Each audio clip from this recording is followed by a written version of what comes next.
जब जब इस धरती पर अधर्म बढ़ा है, जब जब सत्य को दबाया गया है, तब तब ईश्वर ने मनुष्य रूप में जन्म लिया है। ये कहानी है उस ईश्वर की जो राजा भी थे, जो ग्वाला भी थे और जो आज भी हर टूटे दिल में जीवित हैं। ये है श्री कृष्ण गाथा। जब धरती पर पाप अपने चरम पर था, जब निर्दोष रो रहे थे और शक्तिशाली अत्याचार कर रहे थे, तब स्वयं ईश्वर को मानव रूप में आना पड़ा। कंस का आतंक और भविष्यवाणी। मथुरा का राजा कंस, अत्याचारी, निर्दयी और अहंकारी।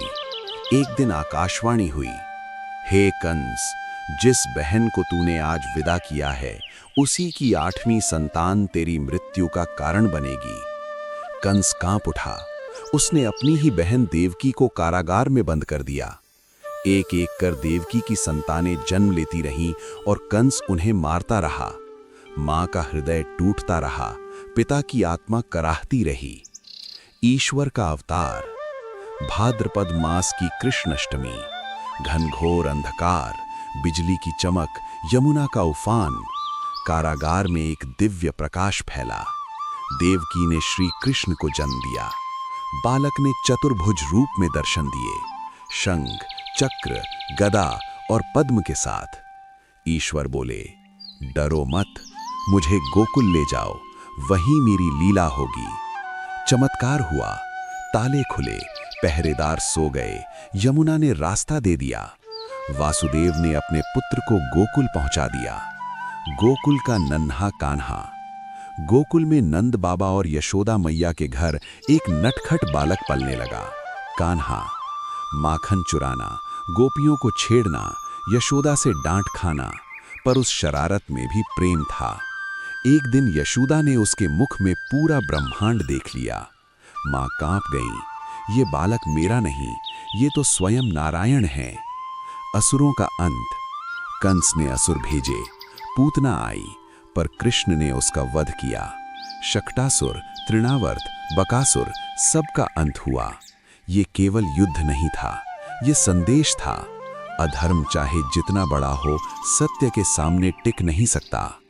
गोवर्धन और इंद्र का घमंड। कृष्ण ने इंद्र पूजा बंद करवा दी। इंद्र क्रोधित हो गया। मूसलाधार वर्षा शुरू हुई। तब बालक कृष्ण ने अपनी छोटी उंगली पर गोवर्धन पर्वत उठा लिया। 7 दिन तक पूरा गोकुल सुरक्षित रहा। इंद्र का अहंकार टूट गया। उसने क्षमा मांगी। कृष्ण ने सिखाया कि घमंड देवता का भी हो तो विनाश निश्चित है। राधा कृष्ण प्रेम जो ईश्वर से मिला देता है। राधा और कृष्ण का प्रेम सांसारिक नहीं था, वो आत्मा का प्रेम था। राधा कृष्ण में लीन थी और कृष्ण राधा में। रास लीला ने सिखाया कि जब भक्त पूर्ण समर्पण करता है, तब ईश्वर स्वयं उसके साथ नृत्य करता है। मथुरा वापसी और कंस वध। समय आया, कृष्ण मथुरा पहुंचे, अखाड़े में पहलवानों को हराया और अंततः कंस का वध किया। ये केवल बदला नहीं था, ये अधर्म का अंत था। द्वारका और धर्मराज कृष्ण। कृष्ण ने समुद्र में द्वारका नगरी बसाई। वे राजा बने, पर अहंकार नहीं आया। हर निर्णय धर्म के अनुसार था, हर युद्ध न्याय के लिए था। महाभारत की पृष्ठभूमि। कौरव और पांडव। लालच, ईर्ष्या और सत्ता की भूख। कृष्ण ने शांति का प्रयास किया, पर दुर्योधन नहीं माना। कृष्ण बोले, अब युद्ध ही धर्म है। कुरुक्षेत्र और गीता। युद्ध भूमि में अर्जुन टूट गया। अपने ही स्वजनों को देखकर उसका धनुष गिर गया। तब कृष्ण ने गीता का उपदेश दिया कि कर्म कर, फल त्याग दे। आत्मा अमर है, धर्म के लिए युद्ध भी पूजा है। गीता केवल ग्रंथ नहीं, जीवन का मार्ग बन गई। महायुद्ध और न्याय। 18 दिन, असंख्य बलिदान। अंततः पांडव जीते, पर विजय में भी शोक था। कृष्ण जानते थे कि युद्ध में कोई पूर्ण विजेता नहीं होता। कृष्ण आज भी जीवित हैं। श्री कृष्ण शरीर से गए, पर चेतना बनकर रह गए। जब कोई टूटता है, कृष्ण उसे संभालते हैं।